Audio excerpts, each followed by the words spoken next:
Good afternoon and welcome to Real Chicks Rock Presents Real Discussions. I am your host, Michelle Dawesbert, and as always, I'm super excited to be here today. Today is January 2nd, the first Sunday of the new year in 2022. We're just so blessed to be here. 2021 was a very interesting year. Unfortunately, some of us lost some people due to COVID, just passing away for different reasons, and so it's been a trying year for some of us, and for most of us, we're just glad to see another year. We hope that everyone is safe and practicing safety. With Omicron that's out here now, it's a whole totally different variant that's going on, and so just got word from my son's school that they'll be virtual. They're supposed to start this week, so this week they'll be virtual learning, and I think that is going to be the norm for some of the schools or most of the counties within the Atlanta area here in Georgia. So that's what we got going on here. Unseasonably warm weather, absolutely 77 degrees yesterday here in Atlanta. It was so warm. We were like, what is going on here in January? This is weather we're not used to having, but we accepted it, we took it, and we're going in stride with it. Just a lot of things that we are excited about. For some of us, most of us, you know what? It's a great day. You know, it's a great opportunity to see another year, another day. But most of us have been putting in what we wanted to do throughout the year, right? So we're not waiting until a new year to kind of reset and renew and just get going. We're going to start doing our stuff now. So I want to just take a minute here, take a pause, because I know we got some new listeners here, because it's the first of the year, right? So everybody's leaning in. So we appreciate Q Vision joining us today. I just want to give people a little bit of background about what Real Chicks Rock is all about. It's all about creatively collaborating and connecting to raise awareness regarding issues that impact women. And we do it by way of community service, public speaking, mentoring, workshops, and the arts. We've been doing this particular platform here with the talk show podcast.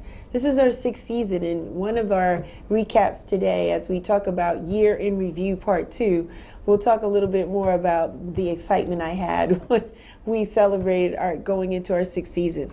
But as I mentioned, today is Year in Review. We did a Part 1 during the Christmas season. Covered a couple of things then, and today we're going to pick it up with some more. I think all of them were interesting topics. It was really hard for me to decide which ones to cut up and choose and share with you in this particular space. All of the shows were good. I'm fortunate to say that all of the shows are good.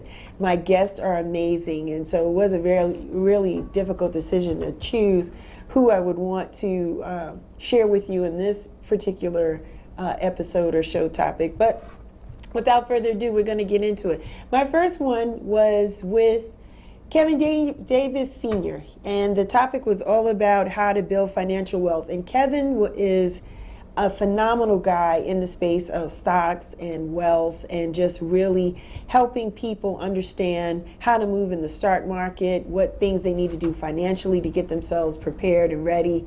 And we just had a very interesting conversation because he's a 90s guy. He was a former hip hop artist. He had a #1 record back in the 90s and had money, didn't know what to do with it. And then the light bulbs just kind of went off for him. And then he really got serious and tried to understand what it is he needed to do to not only create wealth, but to create a legacy. And so he's all about leaving an inheritance for his young son, who's about 3 now. And so basically he has written a book, which is a love letter to his son, explaining everything about finances and how to build wealth. But this is, it was a lot to cover in that topic, so we just want to share with you just a little bit of the conversation. Championship home, right? So we're so happy for you in doing that. But today, I'm excited. Why are you excited, Michelle? You're always excited. Yeah, I'm excited because I get to talk to somebody I like. I admire. He's smiling. Yes, I like and admire so much. And he knows. He says, Michelle, stop talking that way. You don't need to say those things. But it's true. I believe giving people their flowers now is very important. Today's topic is how to build financial wealth with my guest today, Kevin Davis Sr. Hi, Kevin. Hey, Michelle. How are you, Kevin? I'm good. Yeah, you looking good. You look today. Look, I wore it today. I'm saying we got that brand show. Yes. I'm here to support the brand 106%. But before we get there, Kevin, tell the people where you from. Where you from, my friend? Born in Brooklyn, raised in Queens, and back and forth to Brooklyn. You know how New York is. You move 50 different times. Yeah, well, some people do, because my people are in the Bronx, and they still ain't moved. They haven't even moved across the street. They're not moving. But I do notice that Queens and Brooklyn people tend to go back and forth and that type of thing. You're claiming two boroughs, Kevin. You're claiming two boroughs. That's all right. I was born in Brooklyn, though. Yeah, that's what it is? You're claiming Brooklyn all day? I'm claiming New York because, I'm out of New York now, so that's what I got to do. That's what you got to do. As a kid, tell me, what was the neighborhood like for you growing up in New York, in Brooklyn and Queens? Well, gangs on corners. Don't stand on the corner, your mother would say. It was pretty tough. Yeah. You can't sugarcoat that. Yeah. It was pretty tough. My mom's a single parent. She had me when I was 17, so I was raised primarily by my grandmother. We lived on Hancock Street in Brooklyn. Where's your family from? From the Caribbean, the islands, anything like that? My grandfather was Trinidadian. My grandmother was Venezuelan, so you can put that together. Yeah, that's a nice mix. That's spicy and saucy. So you're all day. I can have no bland food. None. Zero. You're eating good every day. Are you a good cook? Did that translate? Listen, I taught my wife how to cook. She'll talk crap, but I taught her how to cook. That's how that works. I had to eat. You had to. So I had to learn how to cook. You had to learn how to cook. So grocery shopping, setting it up, Kevin. For most people that don't know, us kids in New York at that time, years ago, we were going to the store, buying groceries, coming home, right, cooking it up. You're very independent at that age, correct?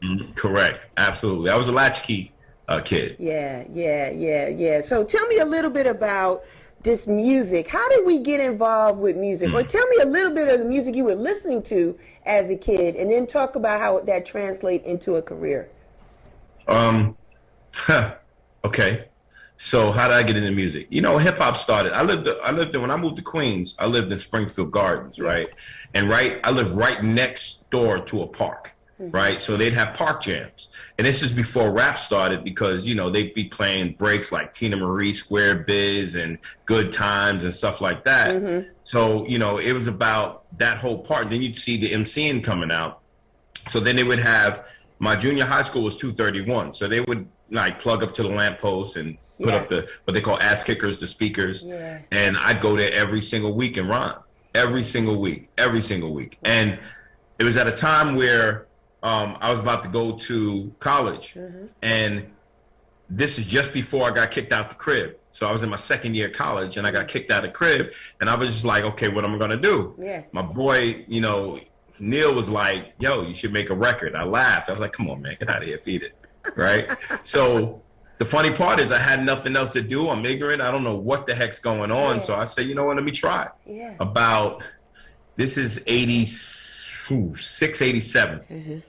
I just went on a war path. I'm a real focused person. I just don't stop. I'm relentless. And I wanted to get in a record deal with Warner Brothers Records in 89. Now, let me set it up.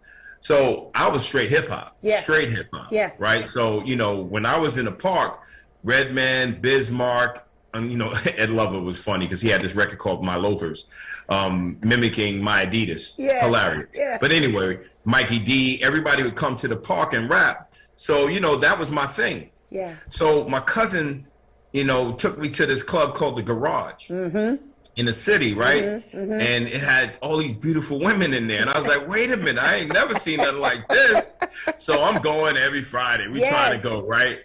And we're in the G, and I'm like, they're playing these records. And I'm like, first I was like, this is kind of whack, kind of weird. But then I started dancing. And then it caught me. I was done. That's it. So between The Garage and Union Square, right? With the razors in your mouth, it was a little bit different. So why go to Union Square all the time, even though I went there all the time? I go to the G because be amongst a bunch of kids, girls, guys or girls. I choose the girls for 200 bills.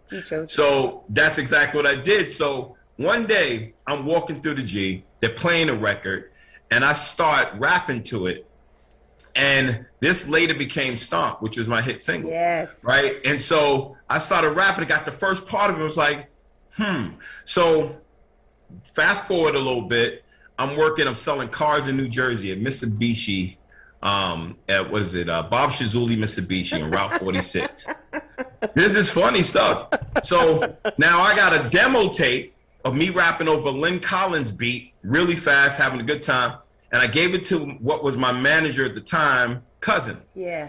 He took it to my manager. He heard it, called me into the studio, and he plugged in Stomp, which is the beat, and I wrote that in 5 minutes. Wow. So, yeah, 5 minutes.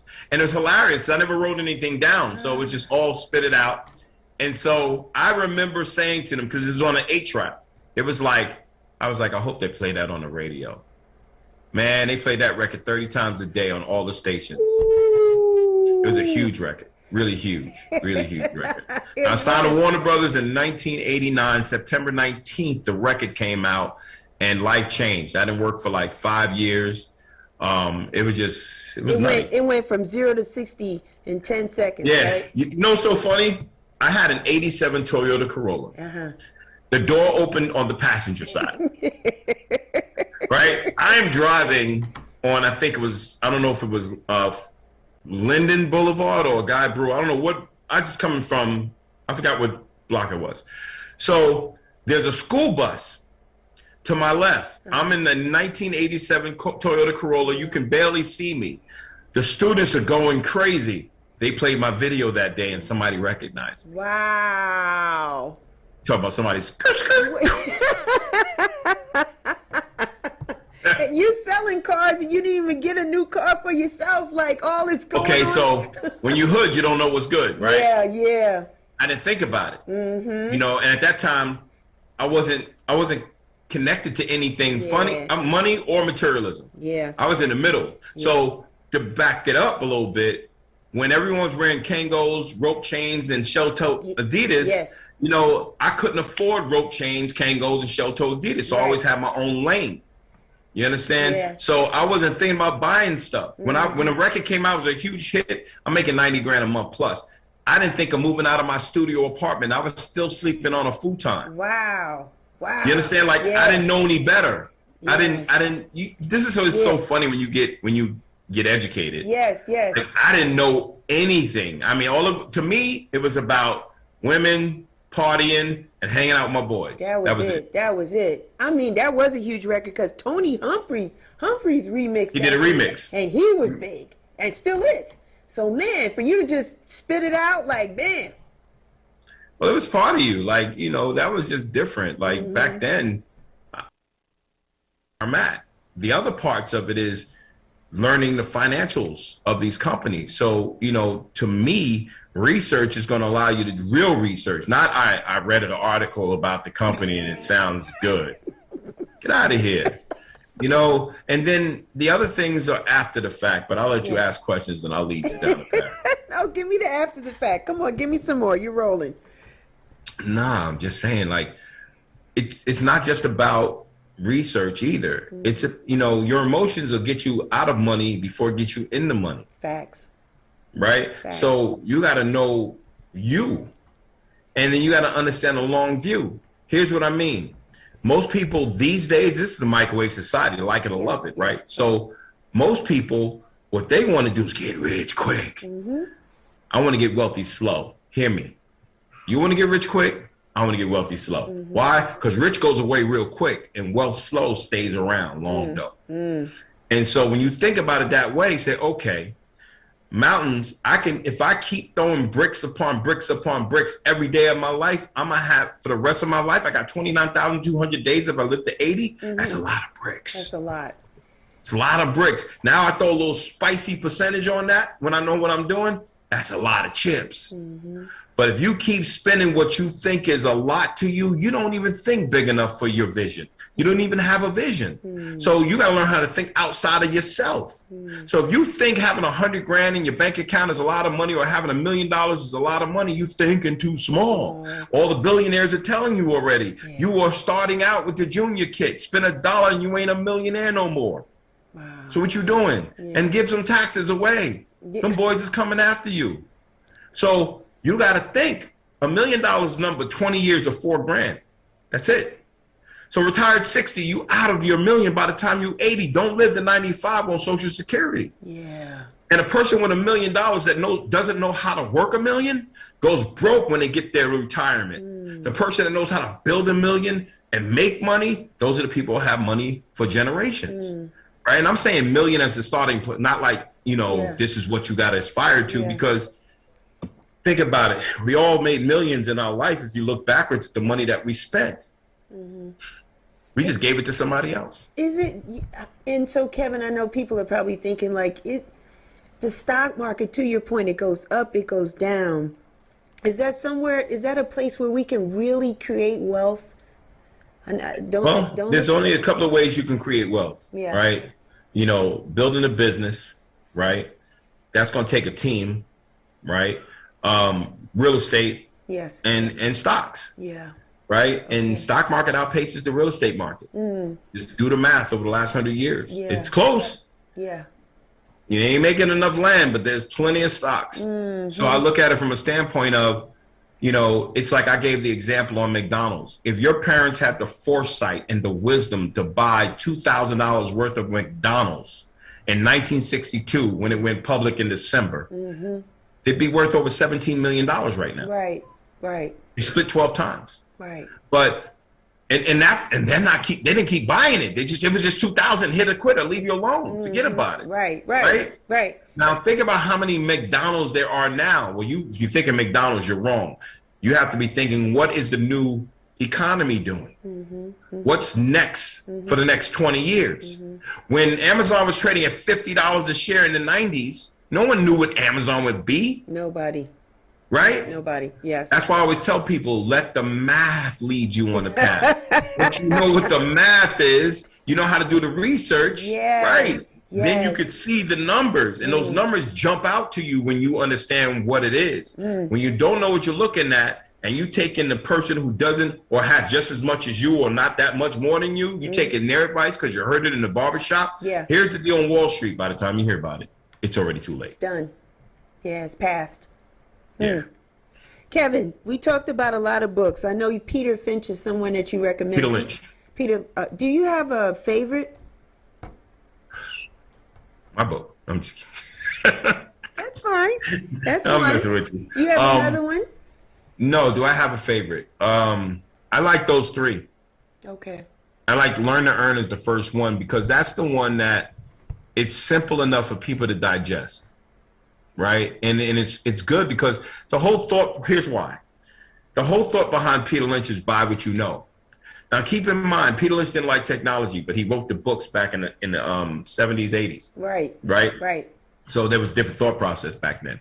But when you really look at buy what you know, if you would have bought half of the stocks monetized what you patronized, you'd be mega right now. If you was buying it, like let's say you had to go purchase the stock before you can buy the good that you love to use. You don't own Netflix right now. Right.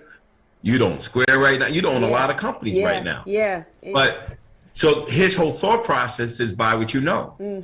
And it was great. But my remix on it, because you got to remix it, is buy what you understand. Because I don't care if you know it, but if you don't understand it, what if it's their time is past now? Right. Like the product, but the numbers, the ship of sale has gotten too big to grow now. What you going to do? Right. Do you listen to a podcast, like podcasts or anything like that? No. I shout out my people at Earn Your Leisure. That's probably the only podcast I listen to, but I don't really listen to. I rather read the books from the people who made the game. Okay. Than to listen to people. Yeah, because I don't want hearsay. I don't want second party. If I need to learn something new, I'm gonna get a book. Like I just got a book in the mail, and a physical book because I needed that book. But also, I'll YouTube until I find someone that's reputable and consistent. Sometimes I'll do that. That's when I'm studying something. Okay. I'll use it as a reference to see if it's right, and then I'll back test it against other people. But for the most part, I really like to get it from the source, like Peter Thiel and the rest of these people who've done some really monstrous things, because if you got a vision for yourself that says, I want to make a couple of million in a world where people are getting more than 3, 4, 500 billion, you got to look at it like this. You thinking too small. Yes. So if you're trying to leave something behind as far as a legacy is concerned, you can do that with less, though. You don't have to be thinking about millions. Like I said this the other day, you know, if I got $500 and I get my whole family to agree to put $500 away every single month, right? If I stretch that over 100 generations, or not 100, 3 generations, or let's go 90 to 100 years, that's $100 million. Yes. Over $100 million, actually. Right? 200 years is like 64 billion, something like that. Right. But there's a plan that has to go with that. You just can't go, okay, let me do that. Let me put that away and see. No, there's a plan. There's dynamics to that whole plan, and you got to really work it and finesse it to a certain point, and you got to stay consistent. And that's the other thing. When people don't get their way, they throw the rattle and the basketball they take home with them because they're not getting the performance they want to see right away. Well, that's on you. Yeah. You're stupid, right? You're short term. You'll never see money, like never. But the people who waited, who actually was consistent in their plan, boom, boom, boom, march with their conviction of the numbers, those are the people who benefited. Those are the people that profit. So it's about consistency. And I'm going to tell you, I'm going to speak from a personal space. I missed out. You miss out when you're not consistent. If you're not doing the work, if you're not paying attention, if you're distracted by life, if other things get your attention, you're going to miss out. But it's you know what? That's okay. But it's never too late, right? You can get it back on track. But you need. But and I say it's okay for this reason. You need that. Yeah. You need this. You need to bump your toe in the middle of the night to know that you don't want to do that no more. Yeah, I don't want to do that no more. Right? And you need to sit on the sideline to realize that, okay, this is what works. I need to stop playing around with what I think and do what I know. And do what I know. And it goes effortlessly when you do it that way. Kevin, if somebody looked at your phone, what apps would they see? Which financial apps do you have on there? Look at his face. That was a good question. You have a lot. Okay, so we're talking beginners. We're talking people just trying to get into it. Or I'll give you the apps that I give everybody. How about that? All right. So the first app, Yahoo Finance. Yes. I checked that about 1 million times. Yahoo Finance, CNBC.com. MarketWatch. TechCrunch. TechCrunch. Wall Street Journal. Yes. Barron's. Yes. Barron's. Stocktwits. Yes. TradingView. Yeah, it's a lot. It's a bunch of them you watch every day. Well, I mean, I don't look at them every day. Certain things are certain app for certain things. Okay. You know, I got Thinkorswim on there, and I got an account with them, but I don't use them. I use Fidelity, but I use Thinkorswim for their news because it's real time. Okay. So, you know, it's a lot of things on there. You know, I don't I'll use trading. I'm just really getting into TradingView. Kevin was amazing. He is a wealth of information. He loves what he does. Building financial wealth is his life. He is a reputable guy, doing a lot of great things, coaching a lot of people through the stock market, and just a wonderful gentleman. We had a great conversation that day. Be sure to check out that full episode so you can get some more financial tips. I thought it would be good and behooving to start you off this year with that type of mindset, right? How do we create wealth, build it, sustain it? You know, what are the elements and the keys that we need to do in order to kind of advance financially? So I hope you guys enjoyed that one. My next one was the ladies who sing part 2. Part 2, you say, well, yeah, because I had part 1 the year before. And this episode was pretty exciting for me because we had marked the beginning of our 6th season of doing this platform, this show. And so I was pretty excited. I had 2 beautiful women that sing. They can sing. Diviniti and Tasha LaRae, beautiful women that can sing all genres of music. It was just a wonderful opportunity to have them both here with me, of course, via Zoom, because we're in the pandemic, of course. But it was a great conversation. These women are lovely, and it was great to know them even more and even better. So go check it out. Here it is.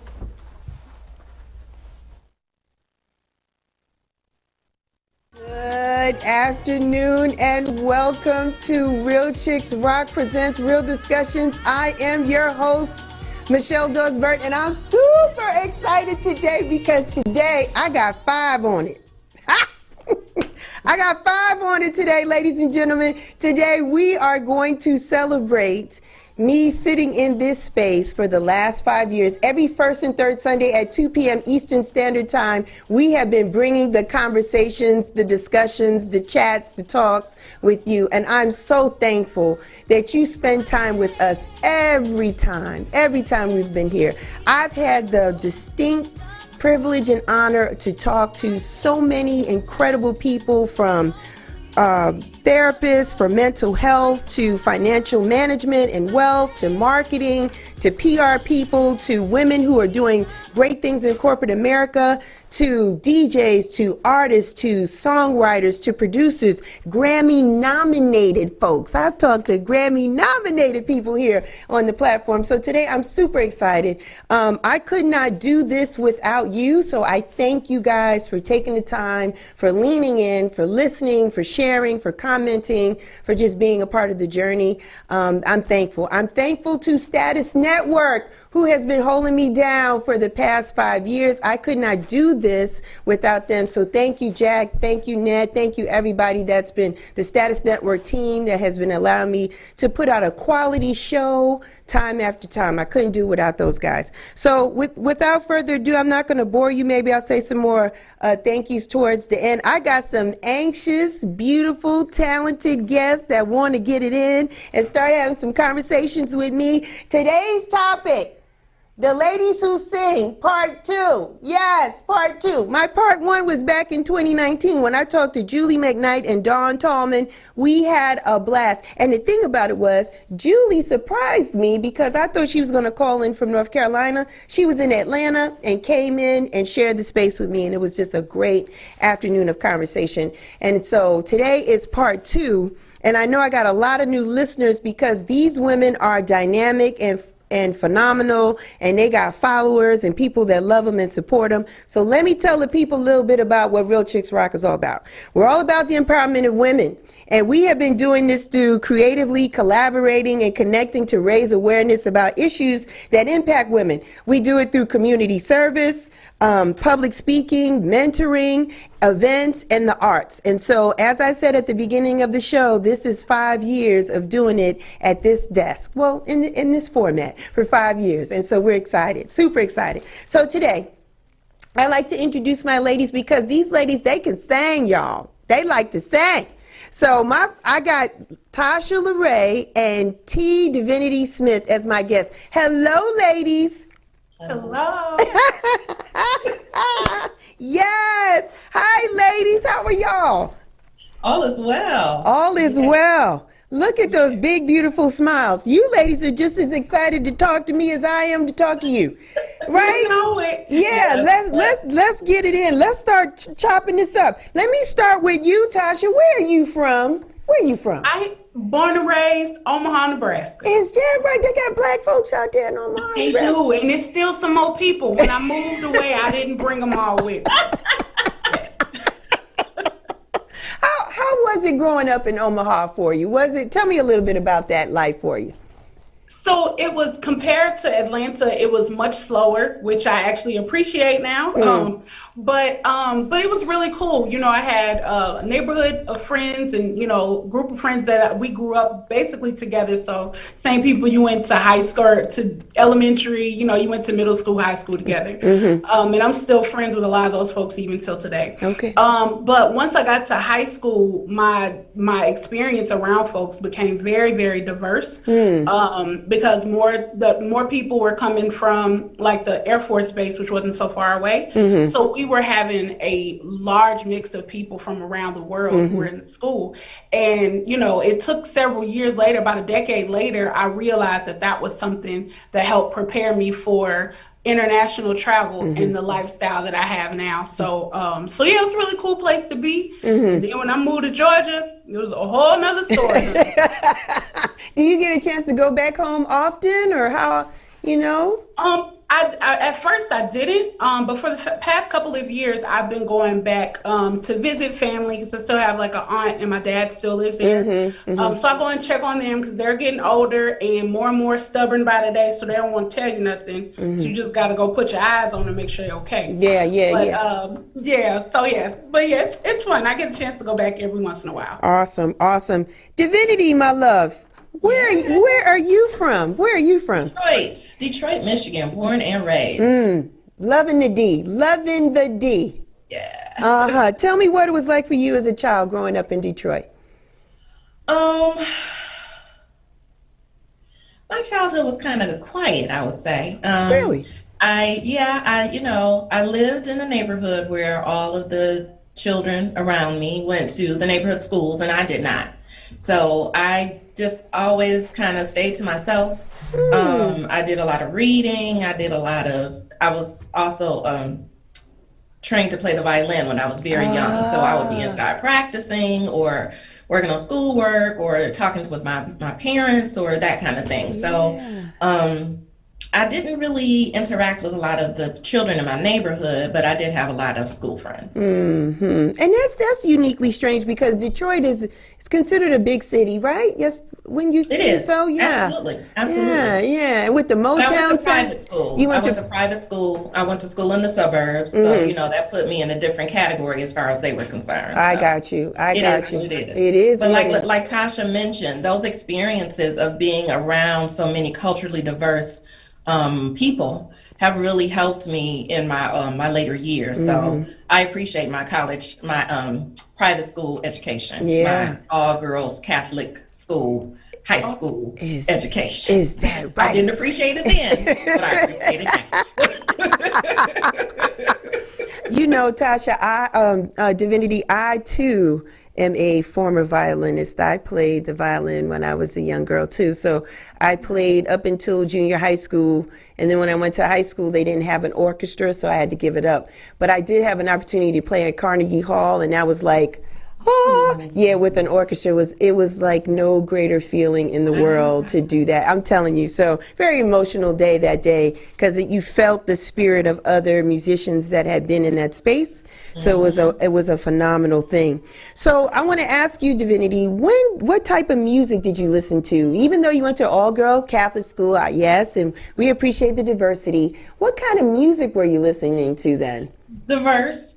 Everything. I wasn't really, I just listened to everything. My brother was in the house at the time, and he listened to all kinds of things from George Clinton and Parliament Funkadelics to Chicago and Steely Dan and Led Zeppelin and all of that. And so that's, to be real honest, that's still where I live. I'm a classic rock girl through and through. Yeah. You get in my car now and I got on the 70s station. I'm jamming to the 70s music and I'm singing things that people have never heard before. And they're like, where did she come from? But that's what I grew up on. And also a lot of classical music, really. Playing the violin, there were certain pieces that I just loved and I would listen to. So I grew up listening to everything. Yeah. When did you appreciating it all? So were you singing along with the music at that time? Is that when this started? I remember getting dressed for school in the morning with my mom, and the station we would listen to played a lot of Beatles.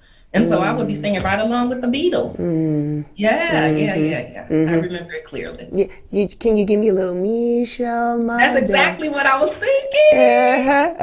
Yeah, my mom said she named me after that song, so that's what it is. I love that. Thanks, Diviniti, for that little hum.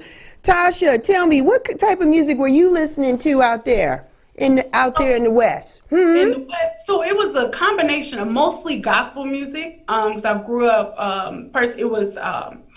we grew up Christian, but there's different sub things. Methodist, that's the one. Okay. We grew up Methodist and then switched to like AME and then Baptist and then non-denominational. Okay. So, but the majority of it was gospel music, and then also like a lot of Motown. And when we did listen to the radio station, it was extremely diverse. So then that's when I got to hear a lot of soft rock music. And I feel you on, like, I love soft rock music. I love listening to Level 42. Talking about you. Star Child. Star Child and Something About You in the 80s. Yeah, for Level 42. Yeah, they're awesome. Yes, absolutely. So, but like Earth, Wind, and Fire, Saturday mornings, they were blasting as loud as possible while we were cleaning the house. And then Sundays, it was Mahalia Jackson and Yolanda Adams. So it's a nice mix of stuff. My mom had a wonderful record collection. Awesome. So were you always singing with the songs, Tasha, for you? You were singing that time?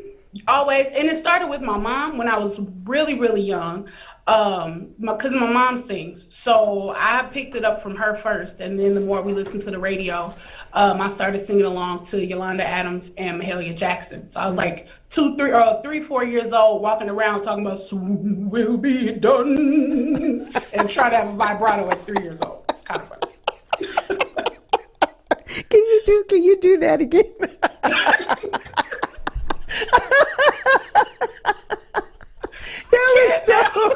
That was oh fantastic. my gosh, that was so good. I felt that. I thought James Cleveland was coming to you for a minute.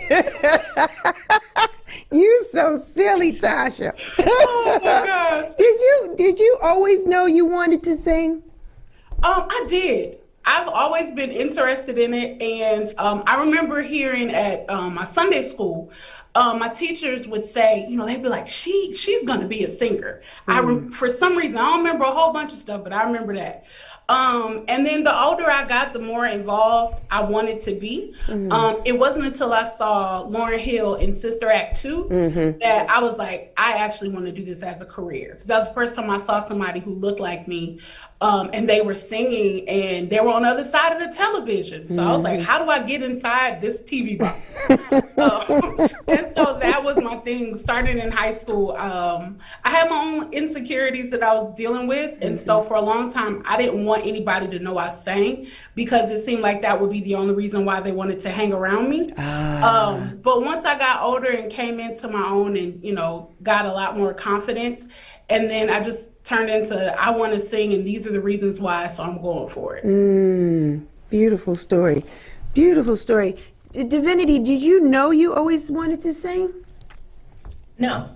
I'll take that answer. I'll take it. I've always loved to sing, but initially my focus was, like I said, on the violin. I learned to play when I was very little. I learned through what was called the Suzuki method. I was like 3 or 4 maybe, and they taught my mom, and my mom in turn taught me. That was how the program worked.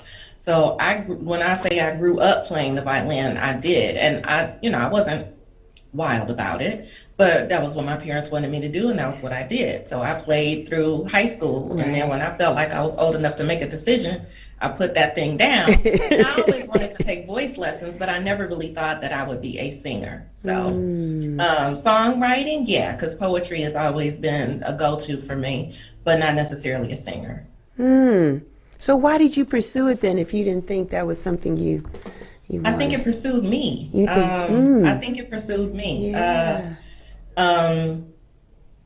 I always sang, I was never really shy about singing, but I remember being, I was like the class jukebox on the bus. So like I said, I went to private school, so I would take a bus to school, and it would take us a while to get out there. And so people would be like, this song, sing this song. And I would sing it, do all the beats and all of the stuff. Wow. So yeah, I've always done that kind of thing. And I even helped to establish a gospel choir at my school. Nice. But in terms of being a professional vocalist, no, I did not see that one coming. Do you remember your first professional experience? Oh man, that was a great conversation with the ladies who sing with Diviniti Smith and Tasha LaRae. Tasha LaRae is a former singer with the group Arrested Development. And Divinity's been doing some great work in the house community space for years. Writer, singer. These ladies, like I said, love to sing. It was a great afternoon having that conversation with them. Please follow them on social media. Divinity has a little project called the Little Bit Project, where it's all about doing affirmations, giving people positive affirmations through cards, sharing that. It's a really great initiative, and it really puts smiles on people's faces. Tasha Made It, where she's doing earrings and some other jewelries, but earrings is primarily her thing. Some beautiful pieces are out there, so follow them both. All right. My next one was All Eyes on Ash. Ash Lauren. Ashley is, as we know her. She just really started DJing these past couple of years, and I remember her sharing with me one of her tracks, like her mixtape, and it was like phenomenal. And I was like, man, you are on your way. So it was a very good conversation. Another person born and raised in Detroit. What up, though, right? Loving Detroit, but really coming to Atlanta and falling in love with Atlanta and making connections with some people that really opened her up to the house music scene here in Atlanta. And she's just been taking off running. Very young and talented, beautiful individual that is doing DJing and going international with it. And so we support her here in Atlanta. And it was just great to spend some time with a very intelligent person. Here's some of the conversation. Today's topic is all about All Eyes on Ash. My guest today is Ash Lauren. Hi, Ashley. Hey, Michelle. How are you? I'm wonderful. How are you? I'm good. Happy to be here. Thank you so much for having me. Thank you so much, because you are a very, very busy individual. And so I'm so thankful that the stars aligned and our schedules worked out, that you were able to come this afternoon. But I want to kind of jump right into it, because you have a lot of material I want to cover, you know, as an artist. Born and raised in Detroit, is that the case? Tell me what's good. Yes. What up, though? What up, though? What up, though? So I was born in Detroit, and I actually grew up in a suburb of Detroit called Rochester Hills. Okay. So born in Detroit, grew up in Metro Detroit. Kind of like maybe Gwinnett County to Atlanta. So like a north thing of exactly. Detroit. So it's about 30 minutes north of Detroit. Okay. Yes. So how was it growing up in that area as a kid? How was it? Well, I mean, it was great. I mean, my parents are both born and raised from the city, from Detroit, and I was born in the mid-'80s. And around that time, you know, Detroit's got a little edge. Yeah. So, you know, my parents worked hard to, you know, move us outside of the city. And, you know, I got a great education. I had a beautiful childhood. It was also important to my parents to keep us, you know, rooted to the city, being that, you know, we were born there and that's where they're from. So we definitely, you know, went to church every Sunday in Detroit. My grandparents still lived in the city. So it was cool. It was cool to kind of get the education and all like the luxury of, you know, growing up in the suburbs. But I also appreciate how my parents wanted to make it a point to have us like still, you know, be rooted in, you know, as Detroit people. You're proud to be from Detroit too, and we'll talk more about that. I want to talk a little bit about your musical influences as a child. What kind of music did you listen to, Ash, growing up? I listened to a lot of different music growing up. I mean, I'd say I got into electronic music probably around 8th grade. Okay. Prior to that, I was listening to like the Spice Girls. I loved Brandy, Christina Aguilera. I was really like obsessed with a rock group called Bush for a while. So I was kind of into a lot of different sounds early on. I was really into Erykah Badu. But I'll say around 8th grade is when I really started to learn about electronic music. And I was learning about that through my older sister, Anne Marie. So she was the one that had kind of exposed me, you know, to the more left field, like underground, like dance music sounds. And once I got exposed to that, like it really, really, you know, took an interest to me. Was it difficult to find that that type of underground sound, being that Detroit was the Motor City with the Motown sound? And, you know, people think of Detroit, at least most African Americans or black people, we think of Detroit as, you know, Aretha, the Stevies, Barry Gordy, just that whole soul evolution. Did you find it was difficult to find that sound that your sister shared with you? I mean, you know, well, techno started in Detroit, but still, even to this day, that's not common knowledge in Detroit the way you would think it would be, especially with the black community, like you said. So it definitely was an underground culture. I will say, once I started, you know, finding more, you know, about dance music through my sister, I did realize that there was some electronic music that I had been exposed to on the radio on WJLB, but I didn't know like specifically like who Underground Resistance was, who Model 500 was, but I was hearing that music literally since I was like 8th grade, whenever, probably even before that, and I, don't remember, but it definitely was interesting when it all started to kind of make sense, like, the music she was listening to and the parties she was going to, that was like all of kind of some of those sounds I had been hearing on the radio, and I just, wanted to find out more. It definitely wasn't as accessible as it is now, because we have the internet and there's like YouTube and there's so many different tools. But I'd say the way I started really digging for electronic music was actually going to physical music stores at that time, like Harmony House, Record Time, were some record stores I was going to back then in Detroit. Were you sneaking into parties with Big Sis too? Yes, I was definitely sneaking into parties. And, obviously these were raves, so I don't think they were really carding for raves.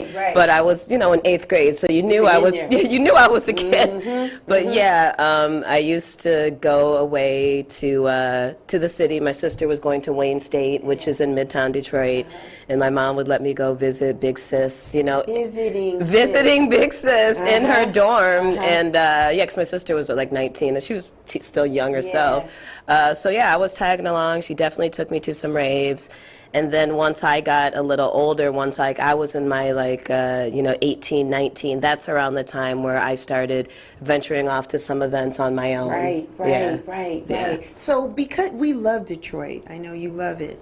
That's your home, your family's from there. You've had some great growing up cultural experiences there. How did we get to Atlanta? That's a great question. I got to Atlanta because, my freshman year of college, graduated high school in 2003. Sounds like a long time ago. I'm about to stop saying the numbers in a few years.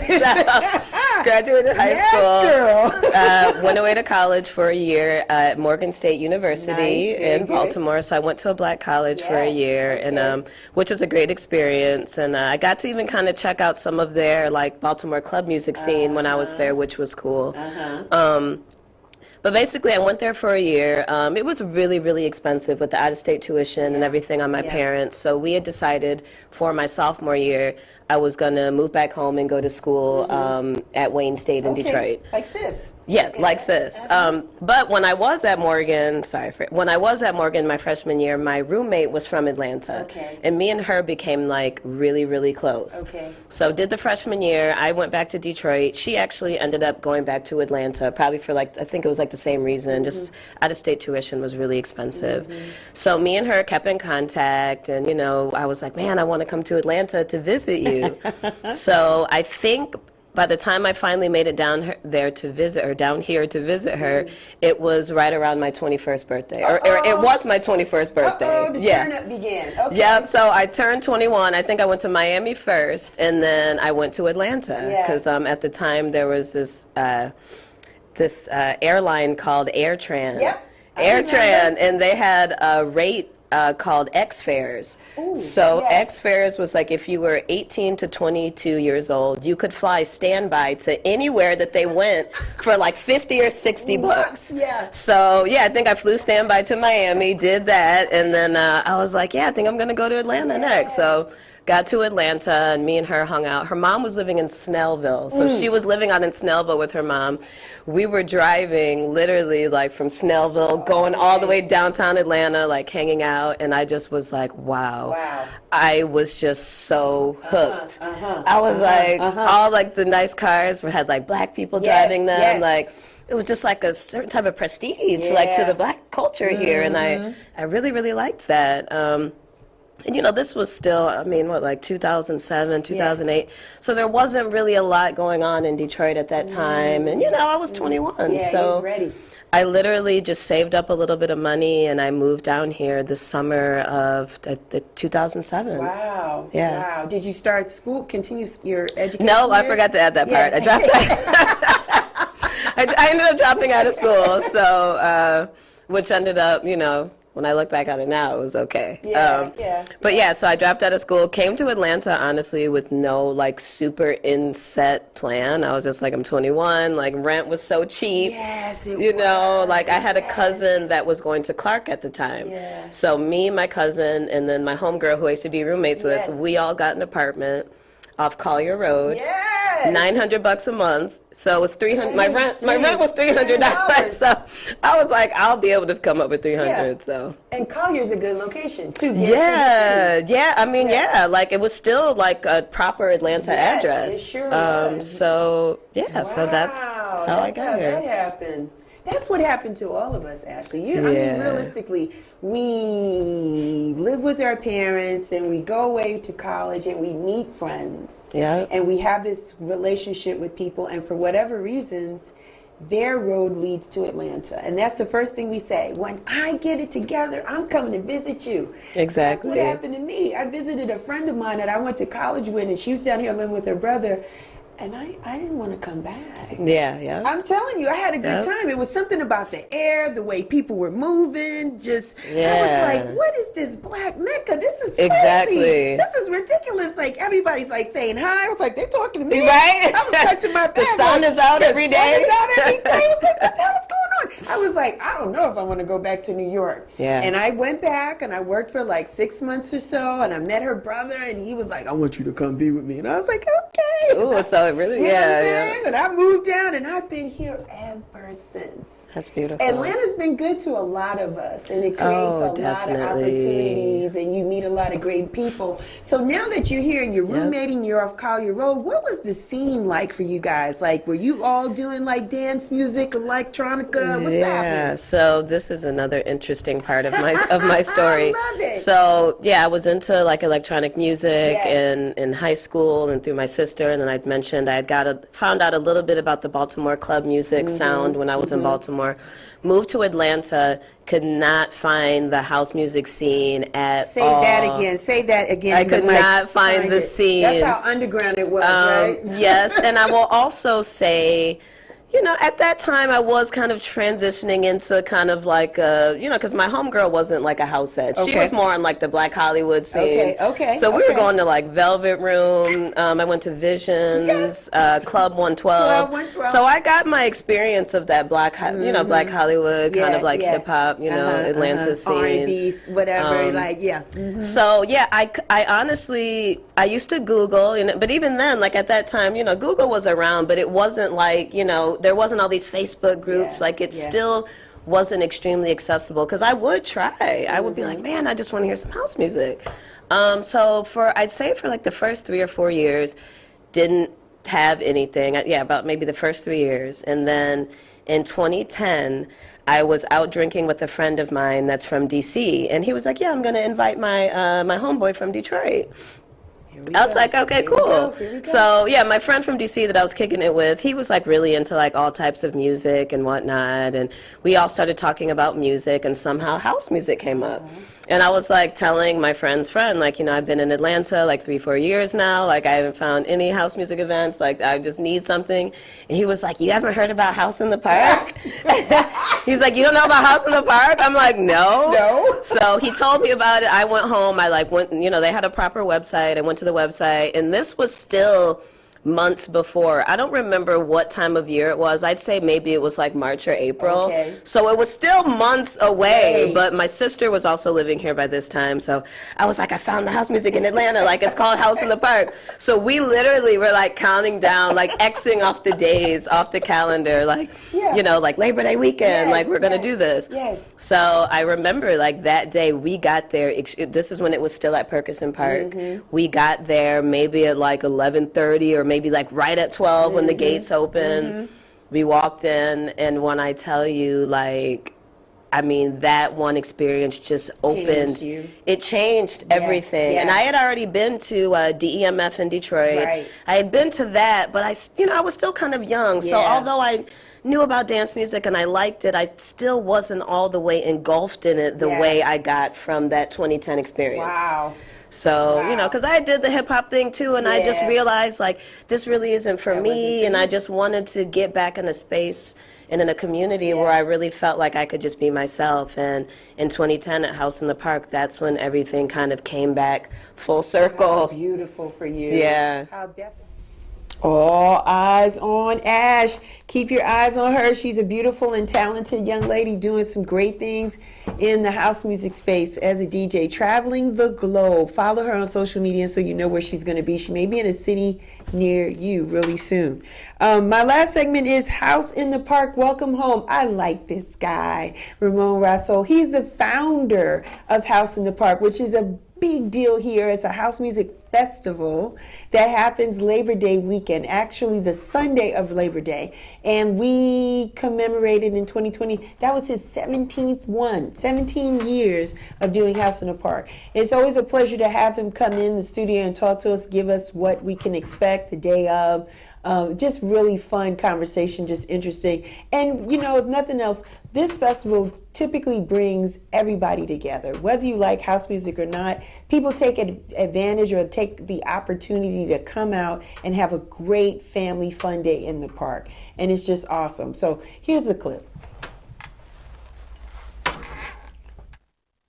And today is no different. So I've had this guy here previously before. This is his third time. Yeah, number 3. This is number 3. And I'm super excited because whenever you see this gentleman in the space, it's about that time. We starting to get a little close. We get a little closer to what we call a holiday. For those of you that don't know, here in Atlanta, we have what is called House in the Park. And who I have next to me is the founder and the curator of House in the Park, none other than Ramon Rosso. Hi, Ramon. Hello, Michelle. How are you? I'm well, sister. How you doing? I'm good. I'm always glad that you can take some time to spend with me because it is August. Yes. And it is mid-August. Yes. And that means we are just a few weeks away. Yes. From what we call our festival, right? Right. It's family reunion. It's family reunion. So today's topic is called Welcome Home. I know. It's Welcome Home. I know. House in the Park. But before we get there, Ramon, I want to talk to you just how you doing and how did you deal with COVID, like with the past, 18, 19 months? How did it impact you personally? It was crazy. I'm used to being by myself. Okay, so no impact there, right? No impact there. Right. But it you know, I travel a lot, so obviously I couldn't travel, so that was not cool. I've not left the country in over 12 months, so I got the itches. I'm trying to get out of here. Yeah, that ain't cool. My passport's like, yo, what's going on? Why you ain't stamping me? What's up with the stamps? Right. I picked up a new hobby. I started riding, I won't say new. I reintroduced myself to motorcycles, so I bought a new motorcycle. Yeah, I see you on social media looking all tough and kind of things, and the fellas looking good too. With some good looking people. Come on through. I got somebody for you. I'm going to come through. Yeah, so just kept myself occupied. No sports, no nothing. It was tough. It was tough. And we relied a lot on FaceTiming and texting and calling people, but we were just still socially distant because I haven't seen you. Like we live almost in the same neighborhood, but we weren't doing any of that. You know what I mean? Because we just wanted to be safe, right? Yeah, I took it seriously. I decided not to stream. I let some of the other cats handle that. I took this time to disconnect and really kind of recharge and refocus myself on just my personal life. Right. A lot of people have done the same thing, similar things. We put on some COVID pounds in the interim. I'm speaking for myself. I got some pounds I need to lose. But yeah, we did. I think quite a few people did use that time to be reflective, just kind of slow down, because that was the real biggest thing that everybody is saying. It was like, yo, I was doing this, I was over here, I was running around. But if nothing else, it slowed us down. Absolutely. Tremendously. Yes. Like if your name wasn't Kroger or Publix or Whole Foods, we wasn't checking for you, right? A lot of people had that delivered. They wasn't even going out to do that. That part, yes. Yeah, right. Amazon got a lot of my money. Yeah, a lot of your money. A lot of TV time, a lot of watching documentaries, reading books, but again, just doing that self-assessment, so that was good. I want to talk to you about 2019, though. Just before we got the shelter in place, we partied. Yeah, we did. We celebrated the gathering, right? It was an anniversary. Oh, no, that was actually 2020. Was it 2020? Right, February 2020. 2020, that's right. That's right. Yeah. And it was a big night for you. Oh, my God.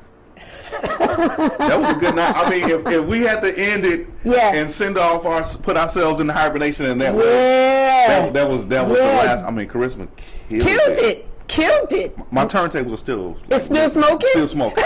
Yeah. Shout out to Charisma. Yes, Charisma killed it. We had a good time. Great footage. People were dancing. We were in a place that is no more, the music room, right? I know. The music room. That was the last time we really got it in.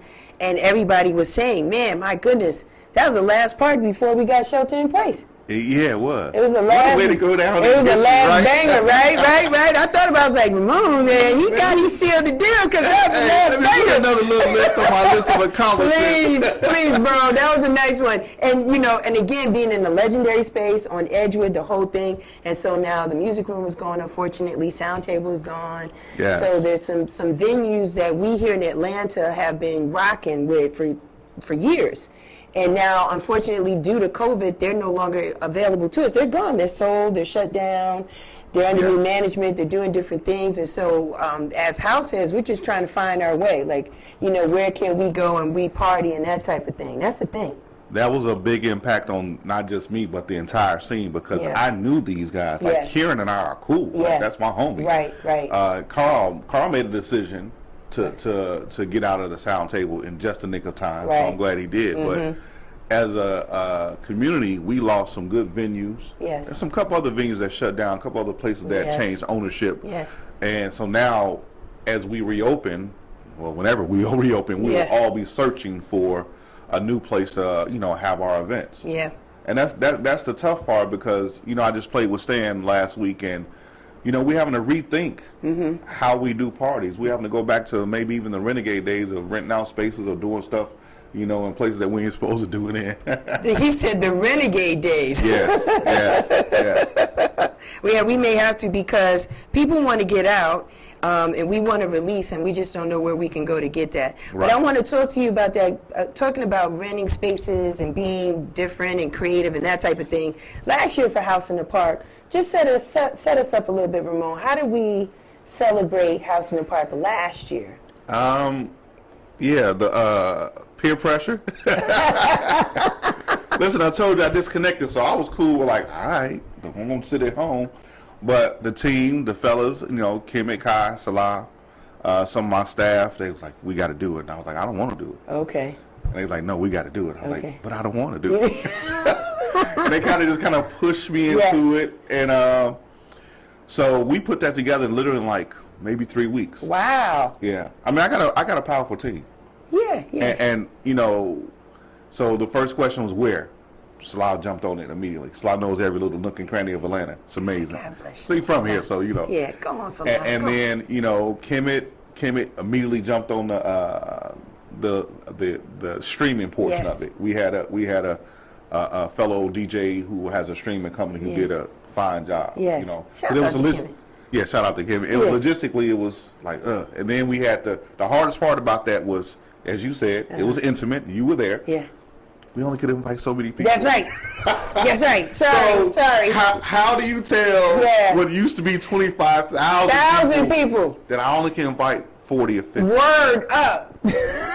we made a few. We made a few people upset. We're sorry. We're so sorry, but we're gonna make up for it this year. Are we not, Ramon? Yes, we are. We're gonna make up for it. But the digital, the streaming was good. It was cool because it still gave people the opportunity to be a part of it. Gave them that life. And thank you for that. And your team, just the men that hold you up, and everybody, your staff that talk and said, let's do it, because we would have felt a way. I know I would have. If we didn't have something, you know what I mean? Because we look forward to that every year. And so the struggle for me was we at House in the Park have a sense of excellence in how we produce things. Right. We don't take shortcuts, we don't cut corners. And I just wanted to make sure that we could present a good product. Right. Because I didn't want it to be House in the Park in a club and in dark in the middle of the day. Yes. So it needed to be somewhere, and that was our challenge. Where can we find it? Because we couldn't do it in the park. Right. and we had to be careful about advertising because we didn't want everyone to show up and just bum rush to make it a party. So we, luckily Salah was able to find a place that we still had a little. Still had a little greenery. Still, it was beautiful. We were still outside, and it was. Yeah. No, that's a challenge. Had a nice breeze. Yeah. We had shade. Absolutely. It was really cute. It was really nice. We did tents for everybody. Yeah. So they had to worry about loading their stuff in. So, it was cool. You did a good, you know what? You do everything in excellence. I ain't messing with you. I tried to. I ain't messing with you. So now, here we are, 2021. What year is this one, Ramon? Tell the people what year. 17. You had to remind me. 17. Come on. She's 17. Our baby is 17. She was only 17. Okay, I was singing Rick James. Sorry. 17, man. Congratulations. Thank you. Congratulations. Thank you. Everybody can't say that. No, they can't. And sometimes I forget that. Yeah. Sometimes, I tell this story a lot. Every year after House of the Park, I'll say I'm quitting. Every year, I'm like, I know. Yeah. I'm not doing this. Yeah, you ain't doing no more. And then who talks you out of it? Kai. Thank you. Kai, I'll say, what up, baby? Yeah. Every year you say you're not gonna do it. Every year. Because it's a lot. This is by far one of the hardest things that I do every year. Really? Yeah. Really? It's so many moving parts. Mm-hmm. And I think that's the part that people don't really get. Yeah. And because there's so many moving parts, and even though we have staff, we have a small staff, but I would be remiss if I don't tell people that we go through the same process that Peachtree Road Race, Music Midtown, one is not doing it that way, Shaky Knees, Shaky Beats, so all the requirements, that's a lot. It's a lot of moving parts. Yeah. So, and every year, it gets bigger for you from an attendance perspective, right? So, so there's accountability. The city's going to hold you at a certain level. You got to worry about sanitation. Water has to be present for us. You gave us some fans and stuff with the mist. We like that. Right. All that. And let's talk about it. So, where will we be this year? Are we going to be on the tennis courts like we were last year? We are going to be on the tennis courts. Yeah. We learned 2018 was our first year, so we had some growing pains. It was hot. It was hot. But I think that we got the right combination of people. Yeah. We capped the numbers to not overwhelm the neighborhood. Yeah. And on the tennis court, the whole premise of House in the Park is a dance outside. We never said we were going to be house in a pavilion. Come on, sir. Tell the people. We dancing outside. Tell the people in the back. And so, yeah.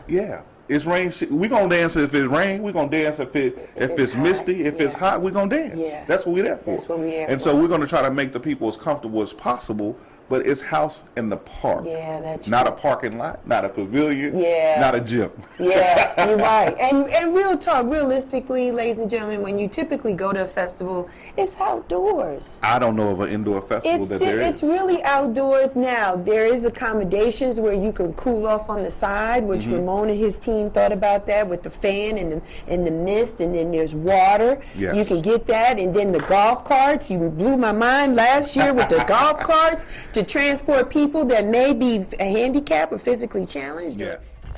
Yes, that was my awesome conversation with Ramon Rosso, founder of House in the Park. He celebrated 17 last year. 18 is on the docket for 2022. So hopefully, we'll keep our fingers crossed and prayers that none of this Omicron or any of these other variants will come and try to spoil our fun as the outdoor space. So very good conversation. I really enjoyed him and having him as a guest. Well, that is my time. That is Year in Review Part 2. Thank you, everyone, for joining us. Follow us. You know me, Real Chicks Rock. We are everywhere. We're on Twitter. We're on Facebook. We're on Instagram. Follow, like, subscribe, share, comment. We have a YouTube channel. Go out there and check out some of these episodes for the ones that you missed, because we know you didn't get a chance to see them all. So go out there and check them out. But until next time, may you live to be 100, and I live to be 100 minus a day, so I never have to know that beautiful people like yourself has passed away.